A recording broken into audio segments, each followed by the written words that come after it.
When you're watching a piece of animation or playing a video game, you may potentially come across some bad voice acting. And what usually ends up happening is that all the criticism and blame directly goes towards the person's name neighboring the character's name in the credits, also known as the voice actor.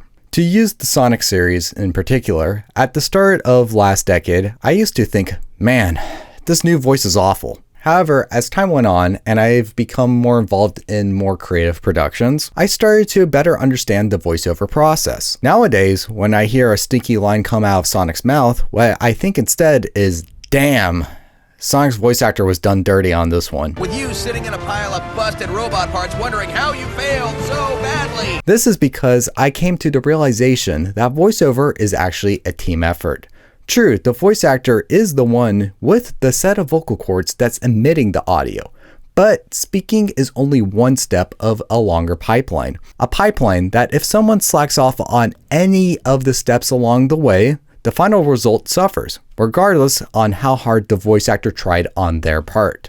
So, what are these vague steps? Well, let's start with number 1, the script writing. If a character says something stupid or annoying, it's not the actor's fault. They're literally being paid to read a script. The blame for that should lie on the writing team, for they are responsible for the actual words being said, not how the sentence sounds per se, but the exact string of adjectives, verbs, and nouns being uttered on screen is a writer's job. To use Family Guy as an example, that show has an amazing voice cast. Seth MacFarlane is an incredible voice talent. What isn't consistently good is, well, the plot lines and the jokes.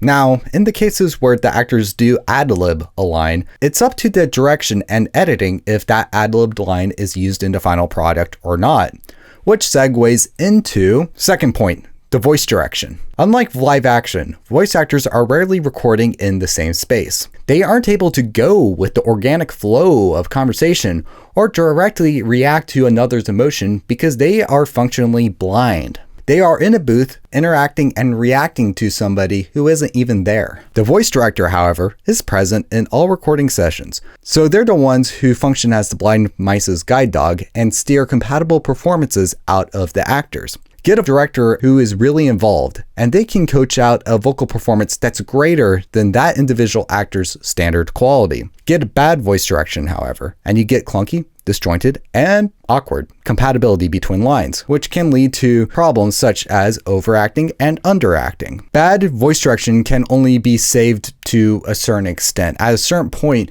what you do in editing can't recover what just happened.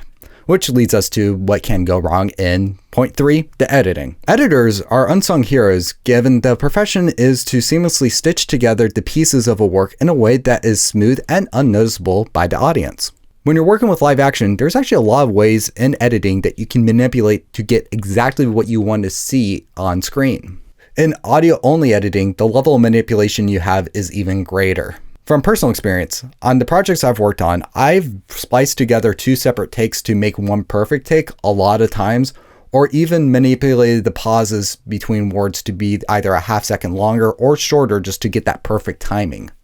A good editor has the power to truly enhance an actor's performance, but at the same time, a bad editor also has the power to completely tank the perception of an actor. Even if the actor gave the perfect take, it's not 100% guaranteed that that's the take that's going to make it into the final cut. It's also up to the editor to help follow through the voice director's vision of cohesive, compatible performances between the actors. Even if the separate lines in theory would work well together, the editor still has to correctly stitch together the interaction. Like making sure there aren't any weird dead spaces between lines. What's up, Knuckles?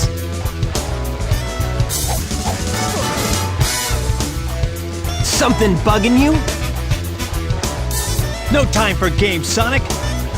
Give me the emeralds you have, right now! Or that the lines are not running into one another. You're not even good enough to be I'll my make you eat those words! In the end, all parts of the process are at the mercy of the editor. And a lot of the time, they're working on tight deadlines or restrictions, so chances are the extra level of polish they could apply, they just aren't able to. In closing, let me put it this way. You are an actor, and you walk into the booth. You are handed a script to read out. There's no telling if it's going to be a good or bad script. You are then being guided by a voice director trusting what you're giving is the right performance. Then you're putting further trust into the editor, who you're expecting to pick out the best takes and potentially even enhance your performance. That's a lot of people you have to put your trust in, a lot of points of potential failure. And if any of those points do fail, the audience puts all of that blame on you, regardless if it's truly your fault or not. And that doesn't even touch the rabbit holes of either good or bad audio engineering and also casting. Hey, what the fuck? So, in the end, dear viewer, all I ask of you is this. Next time you come across some voice acting that you think is bad, ask yourself this. Is this really the actor's fault, or is this someone else's? Anyway, I'll see you next time. Subscribe to the channel. Watch our other things.